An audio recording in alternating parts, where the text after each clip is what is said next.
'Cause I'm yours to keep if you want to. Yeah, just happened to be white and green. Gotcha. Um, It was a big thing in Toronto the other day. Doing St. Patty's Day. Yeah. Yeah, Right around like the lockdown lifting, so everybody was going crazy. I'm sure. You know? No, for me, colors are just a coincidence. But my dad used to, like, when he initially took me to get manicures and pedicures, Yeah. he had a horse that stepped on his toe, and it was always purple. Right. And so he would always get the one toe painted. Okay. And so, I don't know, whenever I went for like my first manicure and pedicure, I was like 15 or 14, 15, Right. something like that. He was just like, yeah, have him paint your toe, do something on your toe. And so, I always just kind of did that as like a tradition. Yeah. And then just like, cool. sometimes I'll do shit on my fingernails. I don't normally, but like, I had a good laugh with the girl that was doing my nails. So it was just like, yeah, fuck it. Throw some stuff on there, man. Why not? That's it. Yeah. I'm not mad at it. So at all. I like the green, Yeah. I just like the color, but Yeah, it's it's just, cool. Goes with your carrots thing behind you as well. yeah, I got to match everything in Yeah, here. you're blended. So I was saying, it looks like a fit. Like, you know, like, it's all coordinated. yeah, that's it. That'd It's be part of nuts the if set. you're coordinating your nails to your outfits daily. There's a lot of people that do it. Yeah, I'm sure. Well, shit, man. Let's just jump in with you. So, what's your full name? My full name is Gavin Robert Desmond Sheppard, a.k.a. no AKAs. Are you named after anybody? My father and one of my grandfathers. Yeah. So my mother's father is Desmond, and my father's Robert. Cool. Yeah. And then I'd actually just like continued that tradition with my son, where it's my father's name, as the grandfather aspect, and then kind of keeping that going. Amazing. Yeah. Super cool. Where are you from? I'm from Toronto, Canada.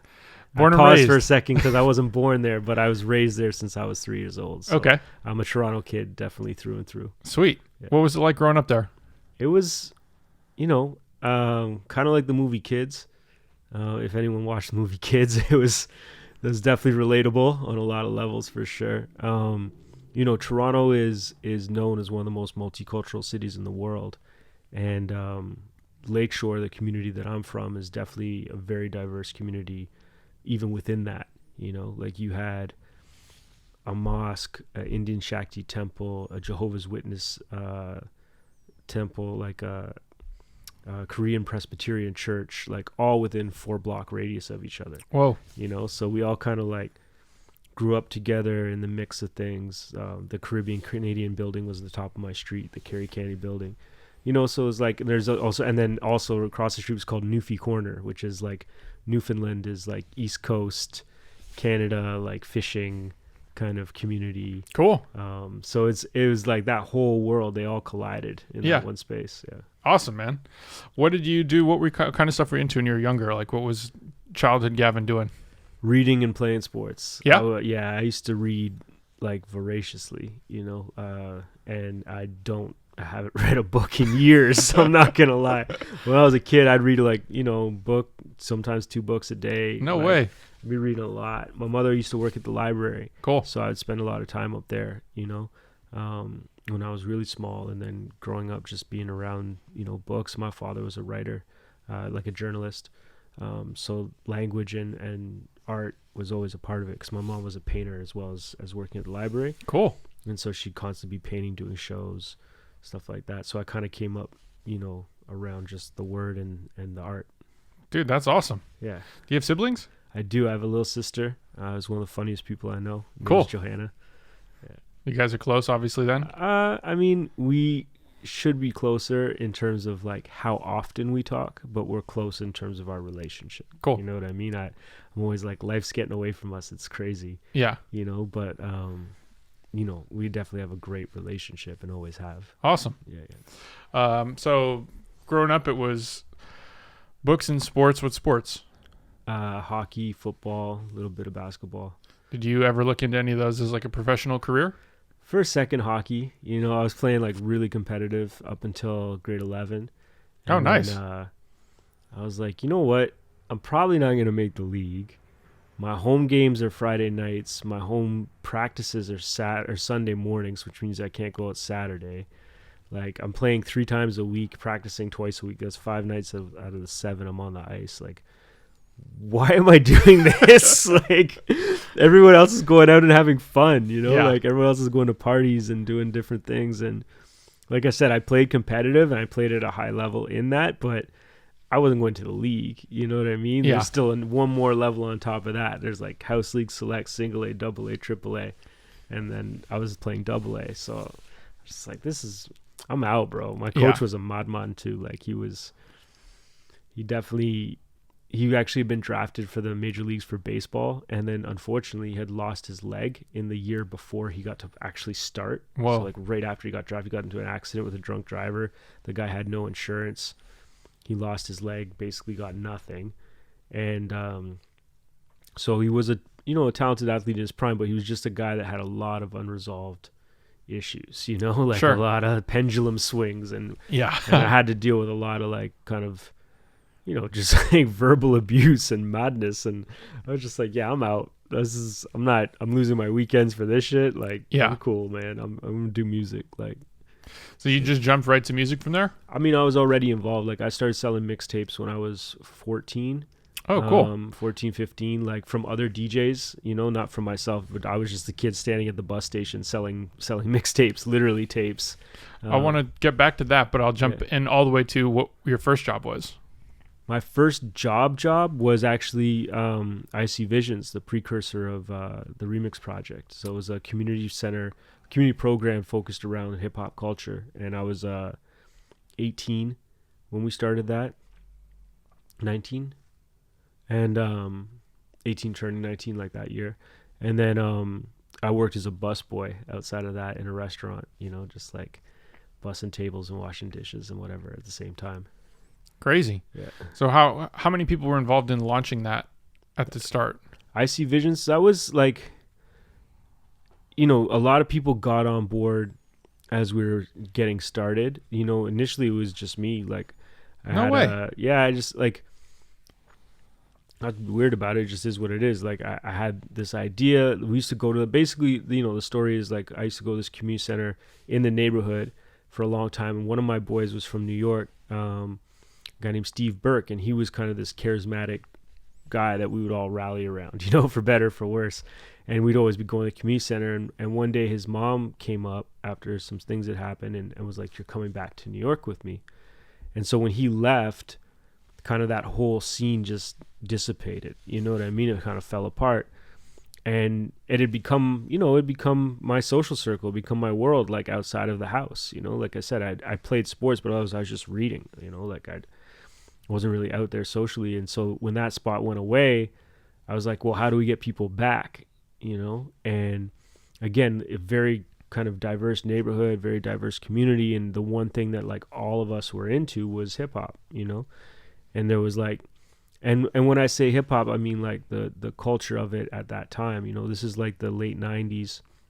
So there's still remnants of all the basics, like there was like, kids breakdancing outside of the basketball courts, like with cardboard and stuff, and like b-boying and shit. Yeah. There's people throwing up graffiti tags, and the DJs are doing like, battle DJs and stuff like that. So, I used to run around with this one breakdancing crew a little bit. Like, I wasn't a dancer, but again, I was just going to the battles with them and running downtown and hopping trains and shit, and just like, fully immersed in it. So I was like, okay, this is the way that we bring it back. We have like a hip hop community center, and I literally wrote like an essay, like, because I didn't know what to write, a grant or something. So I just wrote an essay like why we should have one. And I brought it to the community center, and they're like, oh, this is dope. Like, this is mad interesting, but like, prove that this is more than just what you want.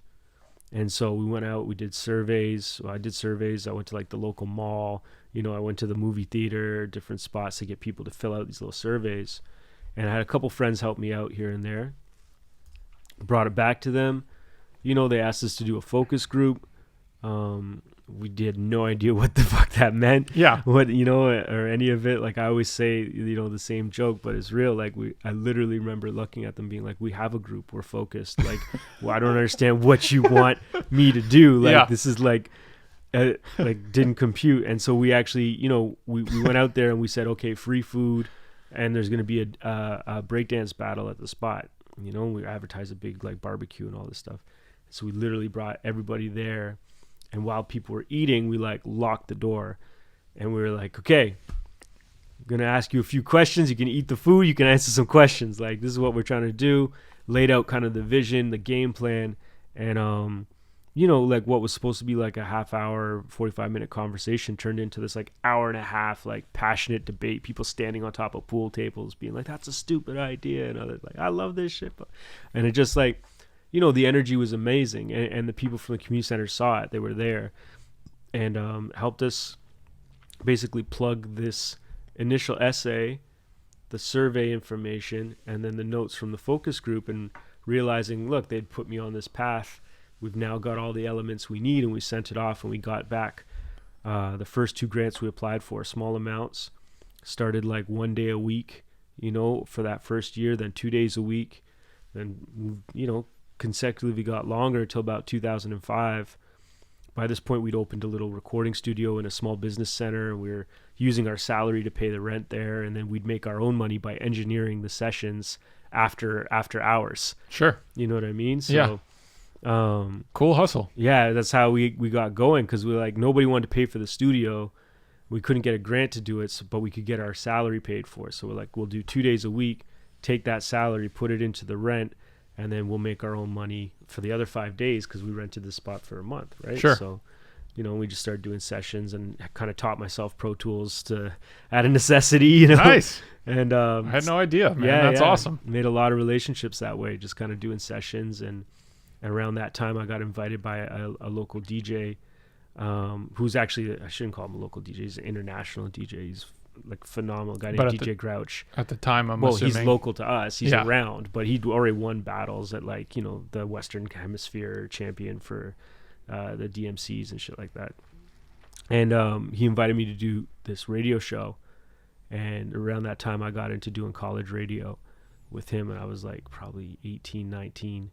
And did that for 10 years. Ended up doing that for 10 years. No way. Yeah, met a lot of people in the city through that too. You know? Was that still funneling through the studio, or was that at an actual radio station? It was at York University. So I never did well in formal school as much as I read and all that stuff. Like, I ended up not graduating on time, and not at all for a long time, until I finally got the last credit kind of like given to me. It's like, here you go, man. You've been trying. We really just want to, you know, you've done 2 victory laps here, bro. Like, you need 1 credit. Like, just get the fuck out of here. Yeah. And, you know, I'd started the community center by that point. Like, I'm like, look, I'm doing something with my life. Like, just let me go. Yeah. You know, like, I know I'm not going to get into college. I know I'm not going to get into university. Just fucking pass me. Let me out of high school, please.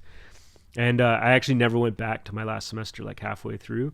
And I never thought I graduated. So for most of my life, I had considered myself a high school dropout, but it was close as 1 credit, whatever. Yeah. But finally, what's crazy is I found like all these old things when I was cleaning out by my mom's house, and they'd sent me the report card because I hadn't showed up in the last few months, and this one teacher had given me 50%. So I could literally on the line, like, all right, just get out of here. Like, cool, you know? Yeah. So it turns out I graduated high school after all. Amazing, man. Yeah, there you go. I mean, shit, it sounds like you were doing something much more interesting.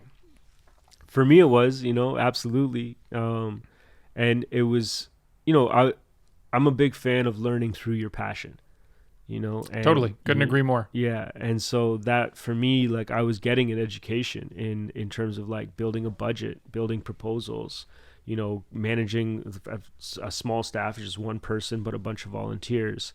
Like, I was getting a real world education, and basically, like, it was like, you know, my community college was my community center, you know, like was learning these skill sets through trial and error, through mentors, you know, people looking out for us, whatever. So Drex, he came on board. He was an MC that I'd already been working with in the neighborhood, like as an artist. And he came on board. He started doing some of the battles in the first year, and then was volunteering and helping it get off further and further. And by year 2, maybe like halfway through year 2, he came on as staff. And so he's really been there since the beginning. And then a few years later, after running IC Visions for like 2000 to 2005, Toronto had this like Summer of the Gun. It was like a year that was just a messed up year for people on both sides of the trigger. Like a lot of young people were on both sides of it. And, a lot of families lost people for many reasons. And so we had this reputation for being front line with young people in conflict. And for better, for worse, they're like, oh, you're tapped in, like you can talk to folks or whatever. And so a guy that was working with the city, another young guy named Kende Ba, came to us and was like, what would you do with more funding? What would you do with more support? Like the city's in crisis. They're looking to figure something out. And it was the first time someone had asked us that question. And so we really like took a step back because we'd just been grinding. Like we had our own music shit we were trying to do on the side, trying to get things going. We're running this thing 2 days a week. And you're not really thinking about the future because your head's so down right in the moment.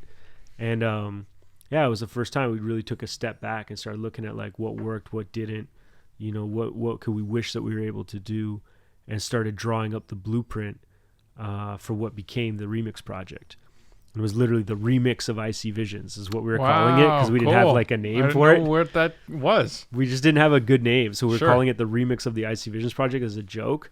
And then for some of the grants we had to start setting in, we were like, we'll pick a name later. Let's just call it the Remix Project, like shorten it the Remix Project, and then we'll find a name later. And then over the years, we started to kind of breathe its own identity into it, right? It became like we're remixing social thought. We're helping people remix their lives. Like we started to breathe life into that identity, versus like trying to come up with the perfect name off the jump. It was more like we grew into it. Cool.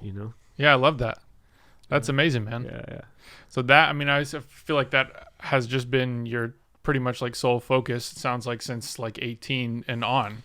Pretty much, yeah. It's wild. Like, our first year of operations of IC Visions was 2000. Yeah, so I was 18, and I moved to the board of directors. The Remix launched in 2005. I moved to the board of directors in about 2016, I want to say, 17. Wow. And so for, basically 12 16, years, 17 years of life, on top of the 5, on top of the first 5, that was my focus. That was everything. It was basically trying to incubate talent, recognizing that even from that young age, the talent wasn't the problem. The infrastructure was the issue. There wasn't like accessible studios. There wasn't, an industry for our people to enter into. So we didn't just have to like help artists become stronger. We had to help shape the foundation of a business infrastructure up there. So we started the Art of Business program. So there's like with Remix now, there's 3 streams of programming, right? There's the recording arts, which is recording as an artist, producing, DJing, and engineering. Then you had the creative arts, so it was graphic design, photography, video, illustration, and then the art of business. And that was, again, a very purposeful, decision.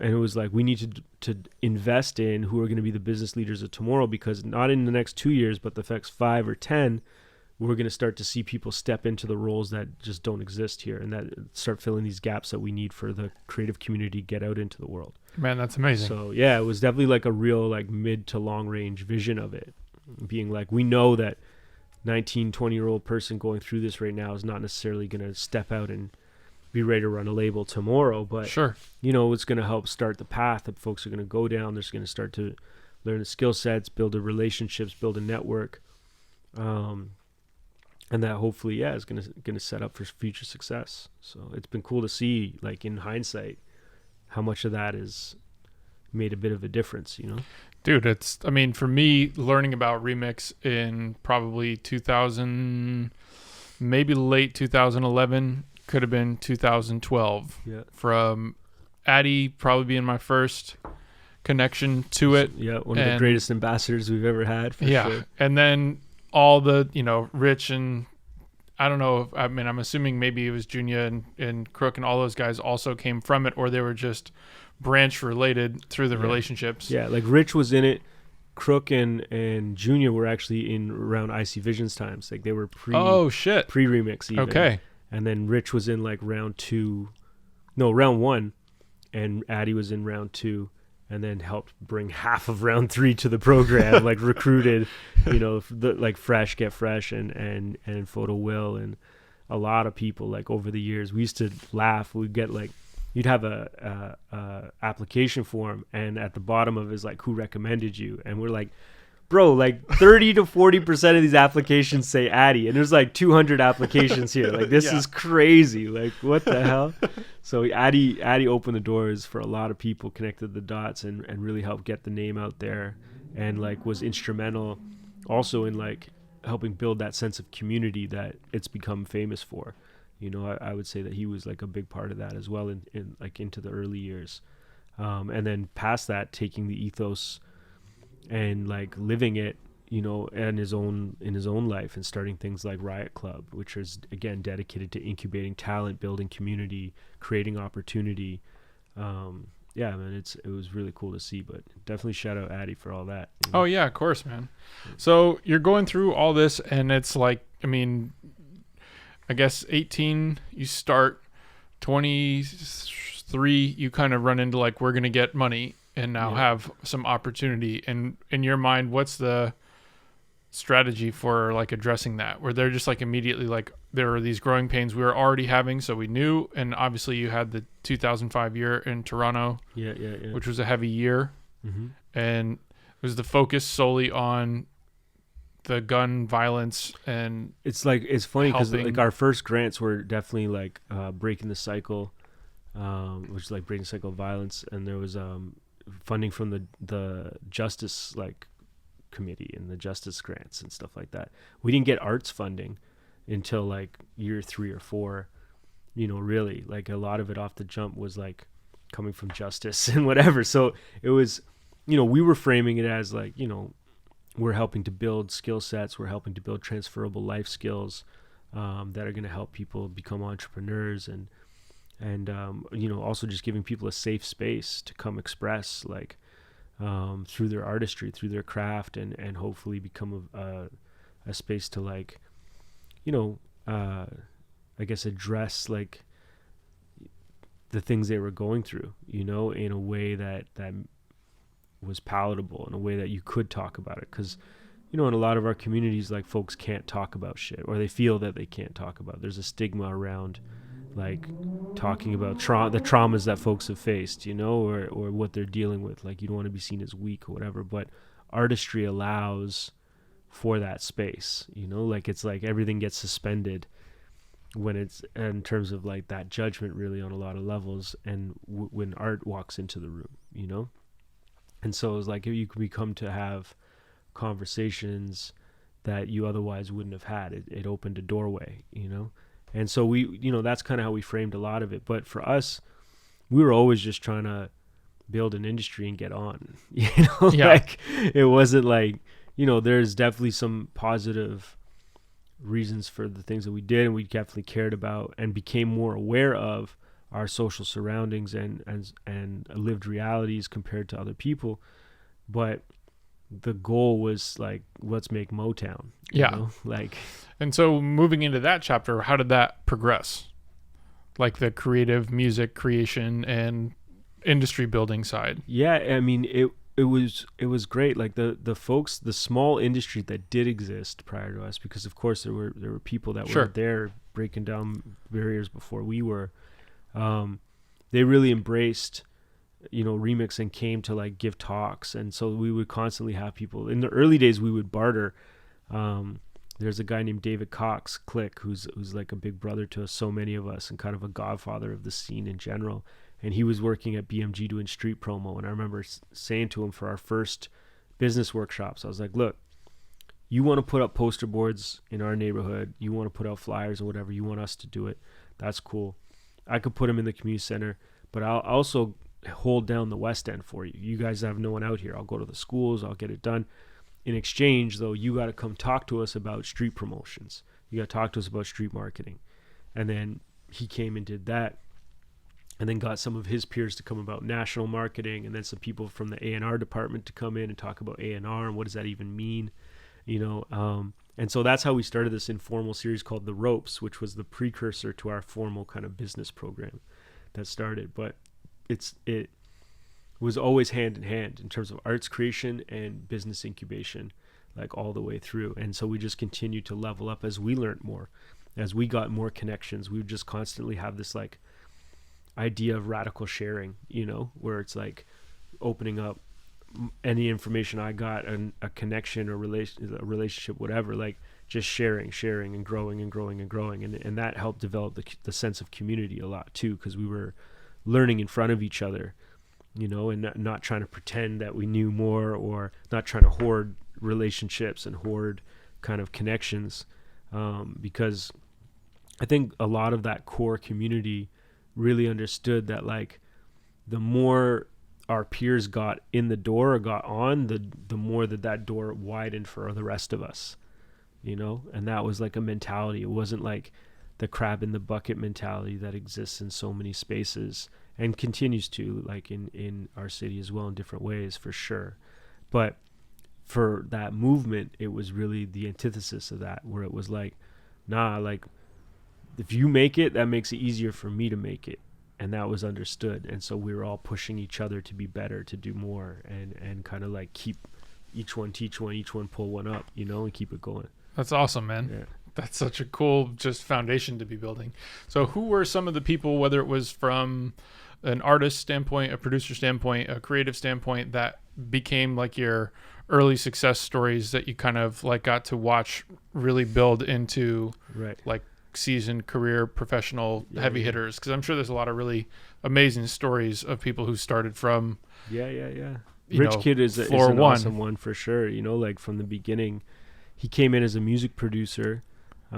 He was rapping a bit too, but he was definitely in as a producer. But then he came back to do video directing, and he ended up like a couple years later going through the short film program that we started. He came back again to do the short film program, ended up writing, directing, acting in, and then scoring this short film. And it's brilliant, like all the way through. And to see kind of like his growth across mediums, and then be able to pull them all together and create this thing was super impressive. But you know, he ended up producing a lot of cool records, going on tour, releasing his own music, and really like carving out a lane for himself in Canada. And it's been a nice full circle moment, because he's now teaching the program that he was a student in like round one. Like that's he's amazing. Teaching round 15, 16, you know, and 17 now and stuff like that. So I think that was a really kind of beautiful thing to witness, and see how much like he brought, you know, his talents to the world, and also the kind of the philosophies that, you know, all of us shared and whatever. So that was great seeing what he accomplished. And, you know, obviously like a guy like Future the Prince, who was in our business program, right, who at the time became like, you know, was a DJ in the city and was like a popular DJ at a very young age and doing really well for himself, and ended up becoming Drake's DJ, tour DJ, then tour management, then management, and now is like, you know, one of the top guys at that whole movement, really, you know. And it's been incredible to watch his growth. And, you know, a guy like 40, who was teaching the recording arts program at that same time that Future was a kid in the business program, and everyone was kind of swirling around. Hustle Girl was there, started doing graphic design for them in the early days. Had done some like Lil Wayne mixtape covers and stuff too, and built out like the OVO fan site in the early days. Addicted to Fresh, dope. Addicted to Fresh, ATF, yeah, of course. So, you know, like it was really cool to see that whole movement take off. Photo Will would be another young guy that, you know, was a photographer and started just documenting the whole scene. Like he was doing club photos and became really popular because he had a blog in that era and was writing these like super personal long posts, you know, about just like things he was going through, what he was thinking. And that's always been like that generation's super kind of like hero strength or superhero power, is like being vulnerable, you know. And so there's a lot of people like Brian Espiritu that, you know, founded Legends League, was like a young person in IC Visions, and then became a teacher at a Remix in the very early days for a long period of time, and continues to be a mentor. But like, you know, he's built, you know, an incredible reality for himself. Like I've been hesitant to say the word brand because it almost, doesn't encapsulate everything. But he's built that off of vulnerability and talent and skill sets. And so Will's being one, Get Fresh company is like opening. When we met him, he was selling like bootleg jerseys out the trunk.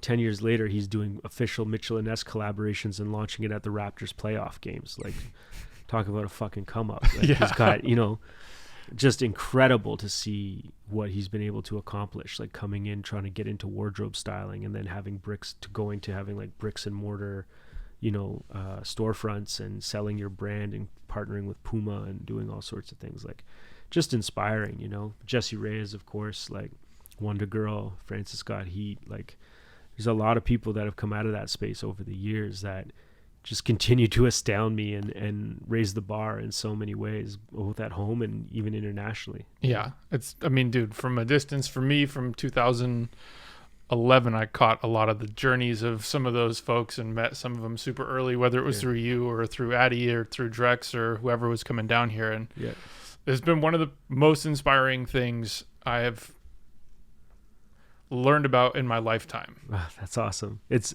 been a lot of fun. That's for us, like, we're passionate about it because we're passionate about it. Yeah. Like, we love music, we love culture, we love the people we're working with and creatives and discovering and sharing, like, and all of those things was what Remix is, so it's made it like a beautiful life in that regard. Like, there's been a lot of challenges, there's been a lot of errors made, and just tough periods of like no funding, and you're just volunteering for a couple months, and all of that. But it's gotten to a place where it's much more stable, it's much more secure. There's a great team running it. Like, most of us are now either on the board of directors or like a step removed, from the day-to-day. But a lot of the alumni are now like program leaders, which is a beautiful legacy unto itself. And it's just, ultimately, it's been fun. Like, it's been inspiring. Yeah. It's a beautiful thing to think about the seed you planted growing, providing the fruit, and then the fruit, new seeds, more fruit, seeds, more fruit. For sure. The expansion of everybody taking care of each other along the way. So even when you're going through, I guess maybe like 2010, 2015, 2020, what's like the staff size of Remix, and like, how is it growing? It's like 9 people to 11. It would expand and contract. Like, basically, you'd have what we were calling a dean, or the head of the program, the organization, for each one: business, creative, and recording. We'd have a program leader on each level, and then we'd have like the executive director, which was my job for a long time, and then the kind of resource director, like grant writing, budgets, all that stuff. And then we would have sometimes a community outreach person. Sometimes we'd have someone working on social enterprise and like how we build businesses for our alumni to step into, like doing consulting for major brands. And then we'd hire all of our alumni to do stuff. So we'd have different kind of positions that would fall in and out of reality based on funding and who was there to step into it. But the core of it would be like kind of 9 to 10 people. Man, it's pretty amazing. What was the class size for people as they were going through 15 program? Per academy. Okay, so like roughly 45 people in the program. And how long is the program? 9 months. Okay. And our thing was always like, people would say, we're going to give you more money if you take more youth. And we're like, the market can't bear that. Like, that was the thing. We wanted to be very intentional and also very realistic in terms of what we're opening up opportunity for, but like, or what people could have expectations for. Like, if we could take 20 photographers per round, but we're like, no, we're going to take 3 or 4 because the market can't bear us putting 20 in there and having success stories across, because there's just not enough work. There's not enough opportunities. Very so smart. Yeah, we can take on 20 young people right now. We'll get a bunch more money, but in 3 years, people are going to be like, yeah, that was a bullshit experience for me. Yeah. Didn't do nothing. Yeah. But instead, we're going to, let's do a deep dive on certain individuals, and doing a deep dive on those people are going to actually yield the biggest results for the community, because they're going to carry people with them. They're going to bring in other folks from their circle that's going to end up helping here, helping there. And you're going to see that ripple and that change versus just doing a little bit of support across like 20 spaces that doesn't end up doing much more than inspiring people in the moment. Yeah. But like doesn't carry momentum. Not building a career. Yeah. You know? So yeah, if we're going to find exit strategies like internships for people, again, we can't have 20, but if we have 3, we could probably find everybody a good exit strategy. And still, there's going to be people that fall by the wayside or go through life and, you know, shit happens, whatever. But yeah, it definitely was very intentional to be like 15 per academy, and there's 4 programs in each academy. So it's really like, you know, 3 to 4 to 5 people at most doing like one thing at a time for that year, you know? And was it 9 months on, 3 months off, or was it literally just 9 months and then after the 9 you just cut a fresh start, new 9? It was definitely like, first it was 6 months, and then and it was like a month kind of off to do interviews, but it was so crazy. It was such a marathon. We're burning out. I'm sure. We're like, oh, that's why teachers get the summer off. Yeah. Like, yeah. Cool. I get it. You know, like, cause you get emotionally invested in people. And totally. By the time you're in round 4, you still care about the people in round 1, 2, and 3. People are still showing up being like, yo, I'm not in the programs. So now I don't even have access to space anymore. I still need it. Can I come after hours? Can I do whatever? So yeah, like as we were getting deeper into it, we're like, okay, no, we need to also make sure that we are set up to not burn out. Because if we burn out, that's not helping anybody.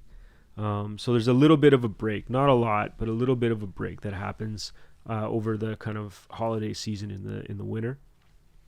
And then we get back into interviews like January, February. And because we get so many applications, and we've always been like, we're going to give everyone an interview, because we understand, like, you know, literacy levels are what they are.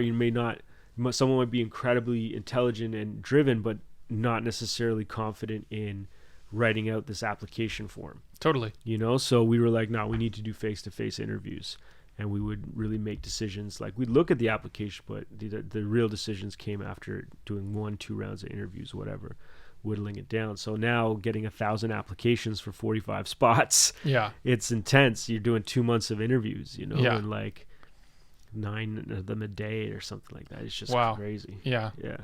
What a crazy workload, man. It is. So we've had to balance it out, because we've had amazing staff. Like, that's a big part of the secret to it. The number one like ingredient for success was just creating a safe space for creatives to meet each other. You know, like a lot of the magic, you know, there's great lessons learned, there's cool like programs that go through it, there's equipment you can work, which is a really important aspect of it. But ultimately, this young creative person needed to meet this young creative person, you need to meet that young creative person, and together, them colliding, bouncing off each other, some shit that we never planned happened, and that's where the magic was.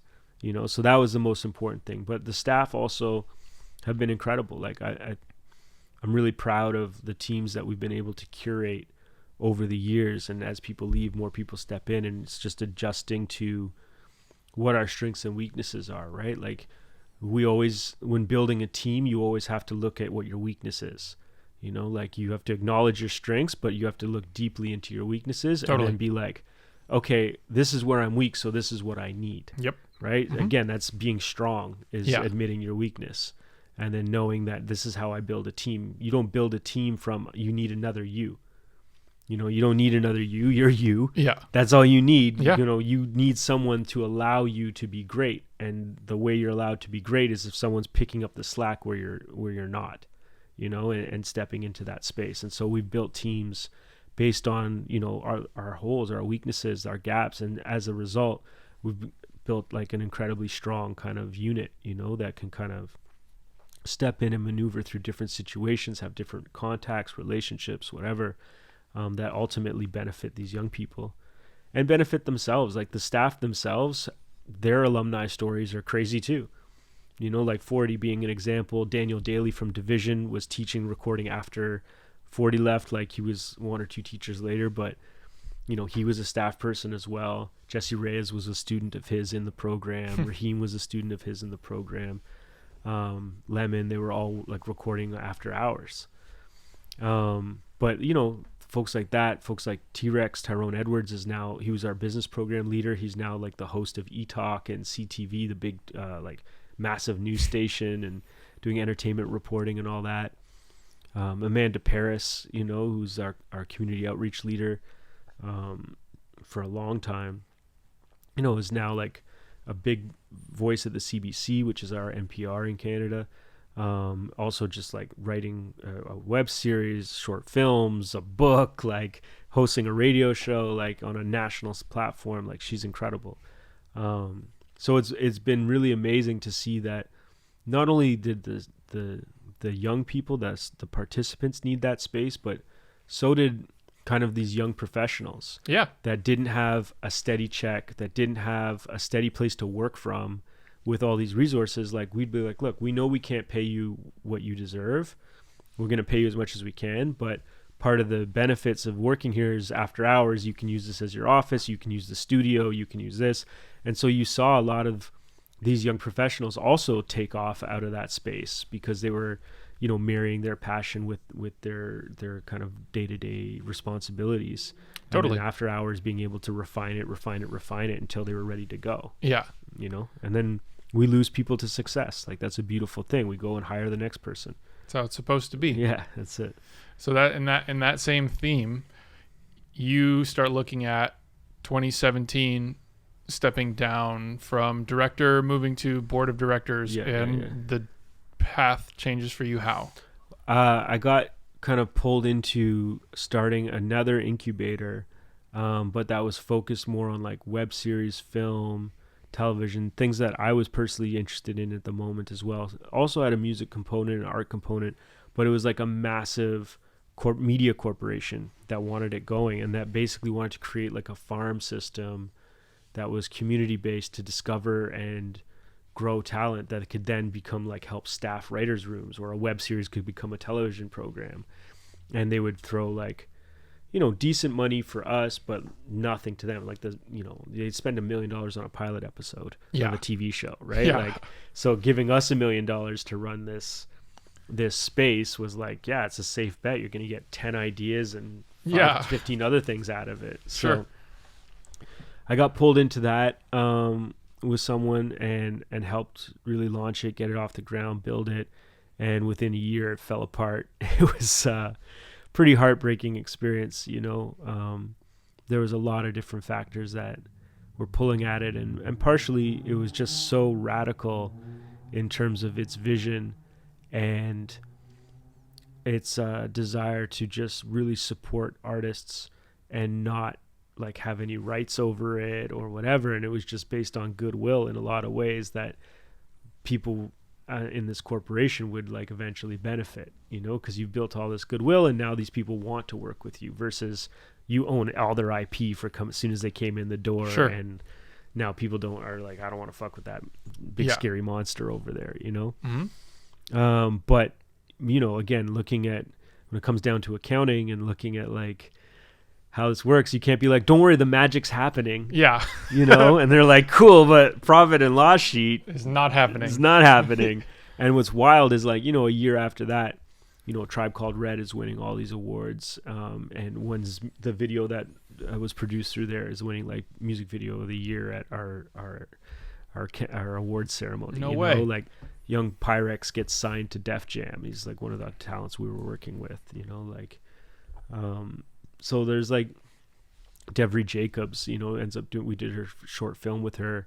She's now like on the cover of Teen Vogue for the New Hollywood, and is like, one of the most exciting young actors coming up in the game, and is also writing and directing stuff as well. So, these were all people that came out of that other incubator space that was kind of a for-profit, non-profit mashup, but it was very radical in its vision and in the way that it was trying to operate. And so it lost support.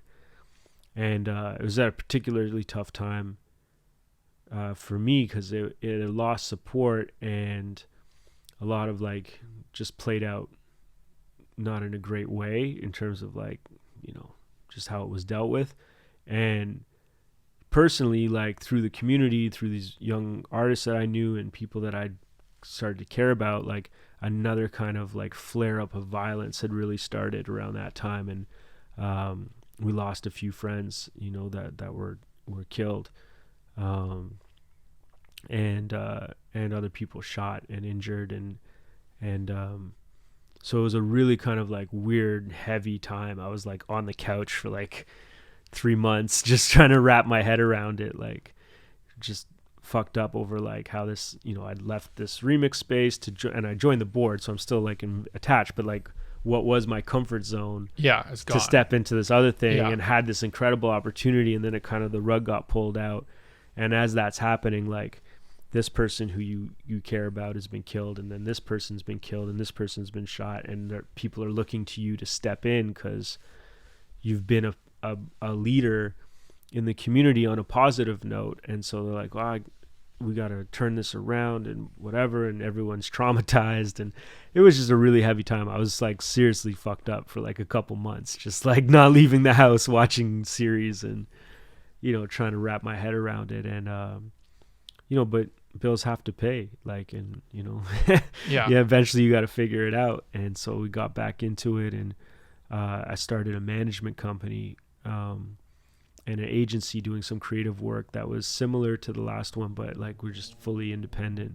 And my friend Trung and I started this thing called Quiet as Kept, which is a management company. And again, as I said, does some agency work like curating events, building community, being a bridge between brands and community, and whatnot. But their core business is managing creatives, is recognizing that we still have this lack of infrastructure in Canada, where this talent has exploded in the last decade, especially, and like, built a real name for themselves, but there's still no major management companies up there that specifically focus in this field, in these genres.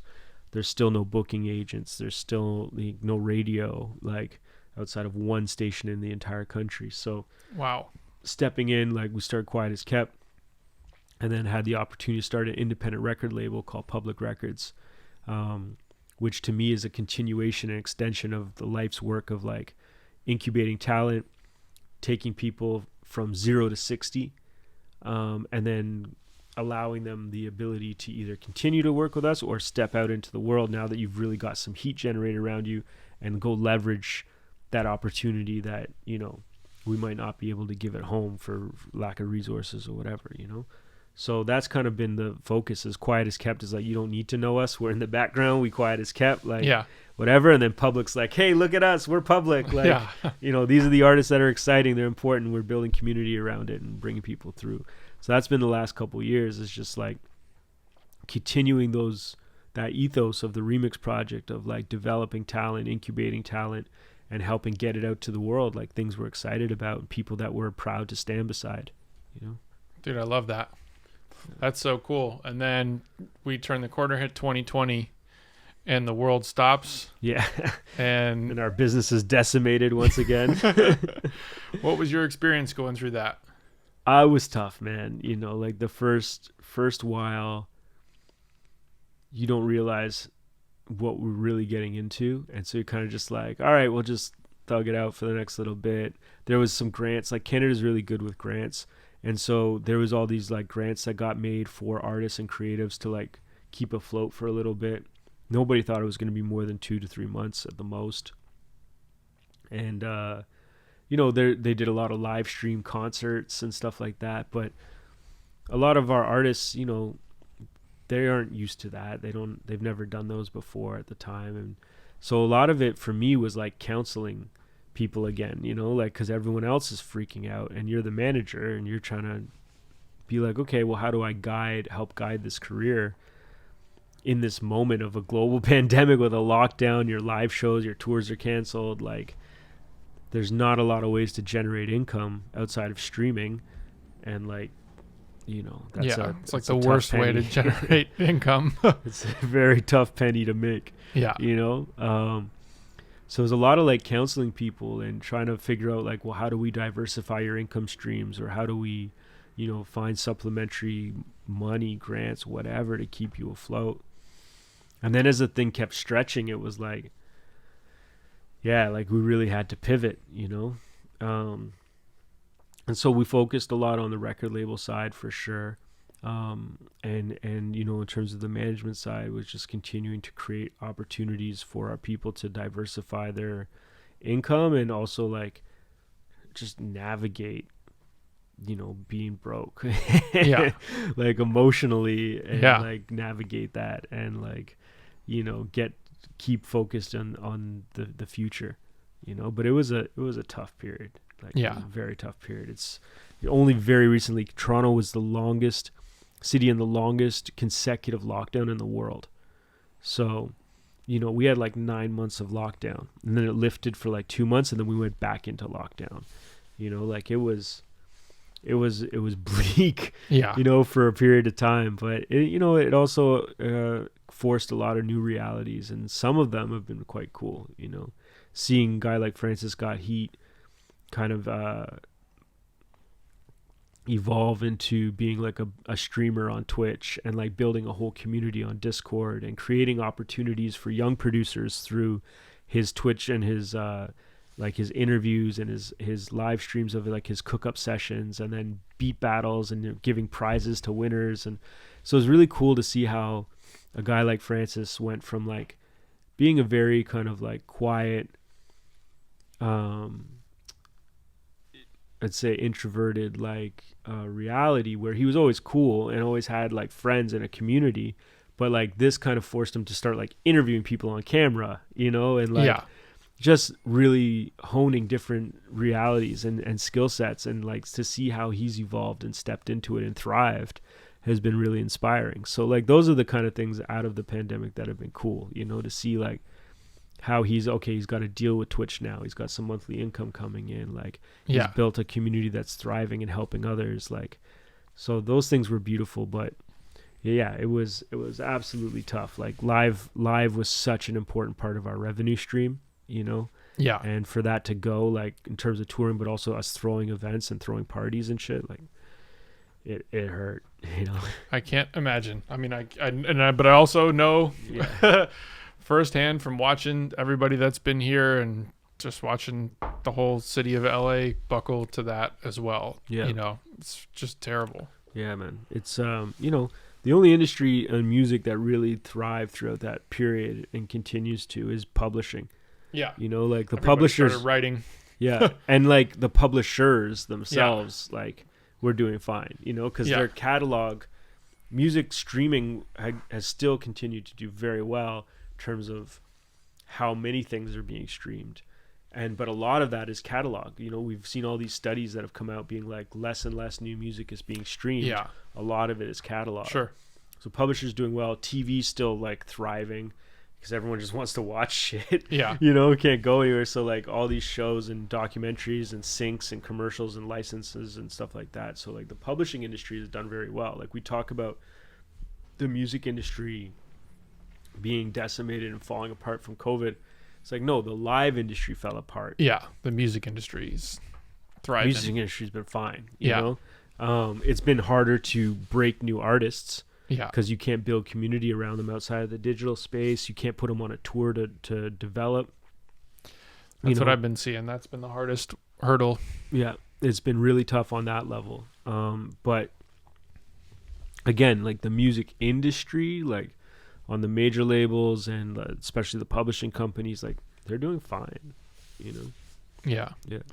So you're going through, I don't know, it must be a year and some change of time in lockdown and COVID, and little baby just starts before to make his way into the world. No, just before lockdown is when he was born. Yeah, he's 2.5 now. Oh my God, man. Yeah. Time is fucking flying. For some reason I thought that was just he's a pandemic baby. I've said he's a pandemic baby, but in that he grew up within it, not as a product of it. Okay.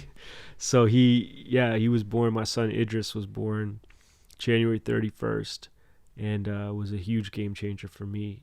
I hadn't traveled for a little bit before that, and then lockdown happened in March, so this is my first trip, almost 3 years, 2.5 years since I've moved or gone anywhere. Yeah, I figured. It's been wild. Like, and even at home, I was locked down. I wasn't seeing my people in my community, and for me, it was a very like low key but very social person. Yeah. Like I'm not really in the club turning up, but I like to be around people. I like to have conversations. It was very tough, kind of emotionally and mentally as well to go through. But my son was definitely kind of helped to be that, that lighthouse through it, and keep me kind of focused and coming home safe, basically, and mentally and emotionally.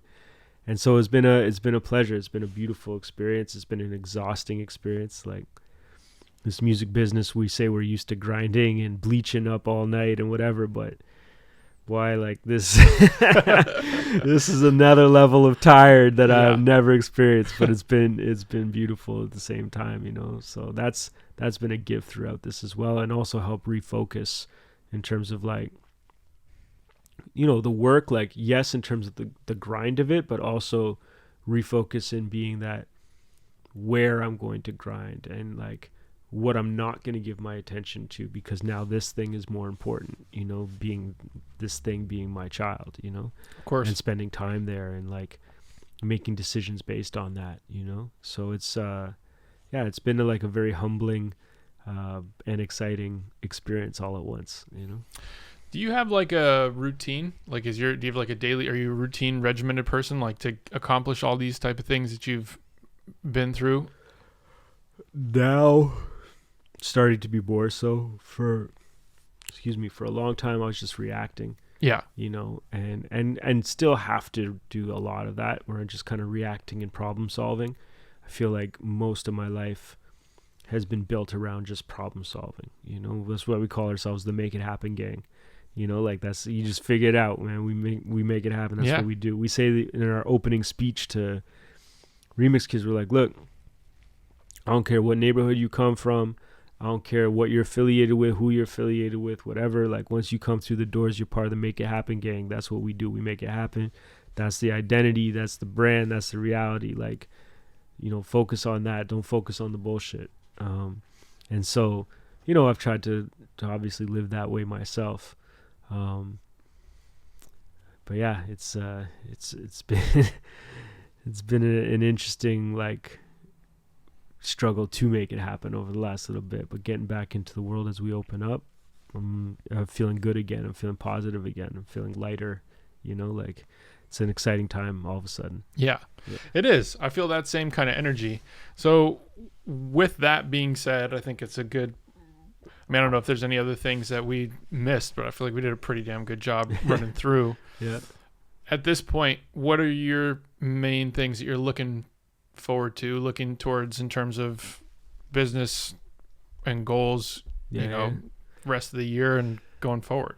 I'm really excited to keep, developing out these businesses, because as we develop these businesses, we develop opportunities.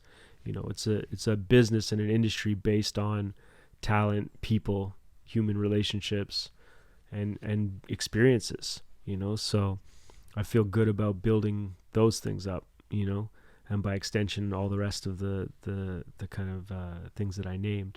So that's a big part of it, and building relationships, like, in terms of partnerships, like, that's what I'm trying to do now, is as much as possible, like, how do we build partnerships? I'd rather have half of the pie than 100% of nothing type of reality, like, that's the focus, and the mentality for the last bit.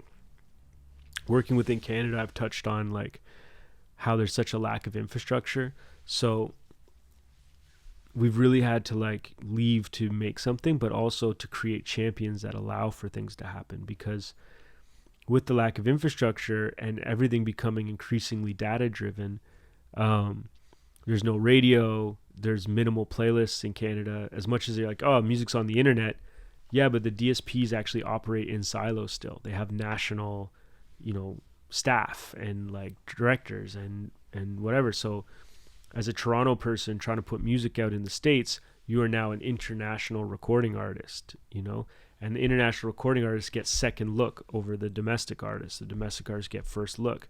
And so with us, we have very minimal playlists and outlets up here, and then you get kind of put to the bottom of the barrel trying to break in down here. It's really tough. Some people are able to, but it's incredible. So again, in a increasingly data-driven industry, where people are looking at what's trending, what the streams are, all that, it's becoming really hard to break out. And I think that building those relationships where there's partner labels in America, where we can bring resources to the table, we can have non-recoupable funds through some of the supports we get from government, we have our own dollars, we can help mitigate some of the risk, because everything's a risk in this business. It's, even with doing the data research, it's still a leap of faith. Yeah. So we can help mitigate some of that risk by sharing the burden, sharing the cost, bringing those dollars to the table. But we need those local partners also, because now you become a domestic, through the domestic pipeline. Now you have a better shot of succeeding. So, when it comes down to someone making that evaluation, is this person good or not? And they're looking at the numbers, and well, at least you were able to break into a couple American territories and playlists and have stats from those cities and stuff like that. So that's what we're trying to do, is still looking at that 0 to 60. It's not like we're trying to be like, how do we have like a Trippie Redd type career, or like whatever, a Drake type career. Like, those are unicorns, but like, how do we build a middle class of creatives that there'll be some superstar successes that emerge out of that, but the rest of us are still paying the car, paying for a mortgage or paying rent. Like, this is living. Like, you get to live off your passion. And if you can cover all those bases, if you can, like, take away the stress of debt and whatever, and you're living off of your passion, you've won. Yeah. You know I couldn't what I agree mean? more. Like, I wrestle with the idea of, do you do that as an artist trying to sell to fans, or as an artist giving away your art, trying to subsidize those expenses with brand income and build those partnerships? Because it's difficult, man. It's like, especially coming out of the last 2 years, it doesn't seem like a lot of people are really like ready to just start throwing money at, especially like kind of the independent breakout new artists to get that momentum, but it's really difficult to fund that initial rise into sustainability. Yeah, it absolutely is. And that's where you lose so many brilliant people, is like that first bit, because eventually, like we said, bills have to pay. Like, you got to figure it out. Rent's got to be paid, you got to eat. Like, so people have to make decisions based on economics.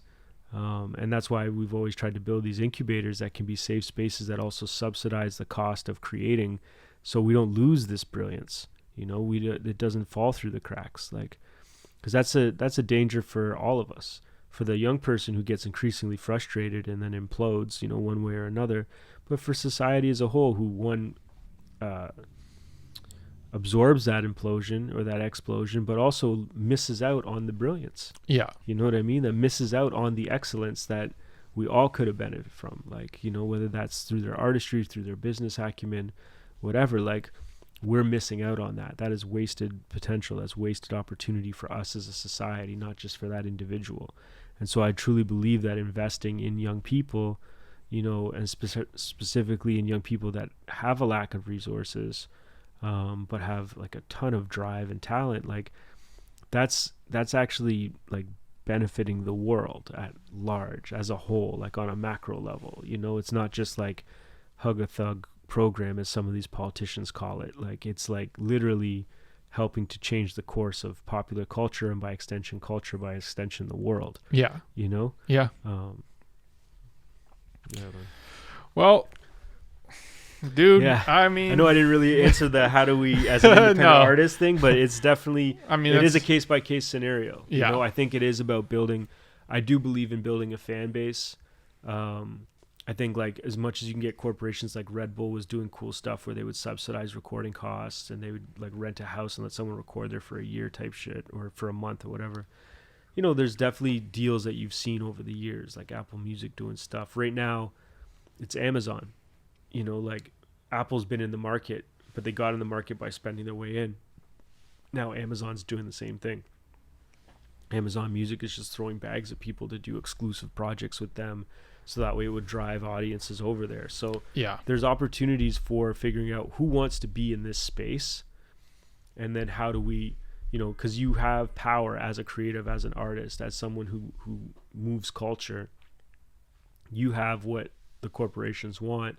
So there is a value exchange that can be had, but it's just like, how you navigate that to make sure that your art doesn't suffer through it, and that you feel respected through it, and it's propelling you forward. And there's going to be some partners that will be great for that, and some that'll be terrible. But the basis of building community, like our slogan, community over everything, exists for so many reasons, from needing a sandwich to needing a record deal. Like, but ultimately it's because these are the people that are going to lift you up and they're going to hold you up, you know, and sustain you. So I think to the question, it's like, you know, if we can get brand partnerships, that should be the gravy, and the bonus that allows you to kind of maybe level up. But what sustains you is community. And it has to be like a concerted approach to consistently engage people in a way that feels authentic, that makes people want to buy into a lifestyle, an identity, because that's what music is. You know, people are like, oh, I just want to be an artist, but cool. Think about you as a young person. You were listening to music to help form identity and to express identity, right? It was like the goth kids, the skater kids, the rap kids. Like it's a huge part of how we signal to others who we are, as much as it is a way that we process emotion back inwards and help kind of navigate the world. So knowing all that, people are buying into identity, you know? And so if you can create spaces for people to plug in and to help further express and find identity and find community, I think is the way forward, you know? And you're seeing this like in some of this new technology that's coming out, the idea of community and then buying into something that you're a part of, and now you have access to these things. Like all of that is, as much as it's new technology, it's age-old wisdom, you know, which is we're a tribal people. We want to feel a part of something. We want to plug into the things that inspire us. How do we allow people to do that? And once you find the ways to kind of, one, inspire, and then two, allow people to plug back into you through that inspiration, then that becomes your community that's going to help power this thing moving forward, because they'll spend the $100 on a mixtape, you know, they'll spend money on the hoodie, they'll do things that otherwise, you know, you're waiting for 0.00067 cents on a stream, you know, like those are important. You should keep pushing in that direction, but that's not going to sustain you in the lean months, you know, but your community will. And so I do think it is about like having a cult following versus having pop culture following. And if you have a pop culture moment, then you hold on to that shit for as long as you can, and you milk it so you can put a down payment on a house, and you can do the different things that take big sums, and then you go back to your cult following, because that's what's going to stick around, that's what's going to stay. And then if you can figure out how to live within your means, knowing that these gravy moments will happen, but that's what they are, they're not the new reality, so you don't change your whole living style and, you know, spending style and all that based on it, but you set yourself up for the future, you're going to be all right. You know, you'll be okay. Yeah, man. I couldn't agree more. Yeah. Well, it's been a treat talking to you. Likewise. It's been a pleasure knowing you as a friend. Likewise. And I'm very excited to see what's in your future, man. Yeah, man. I love how you keep evolving as well. Like, it's a big inspiration point for me is when I come out here and see like, holy, you flipped this place again, but it's sick. It keeps leveling up. It keeps evolving. You keep like just pushing forward with this amazing energy. I think like you've been a beacon of light to this community out here, and people just speak so highly of you and so well of you all the time. Like every time your name comes up, it's in a good way. And it's comes from that same space, I feel like, of fostering community, you know, and being like super passionate about what you do, your craft, but also just people.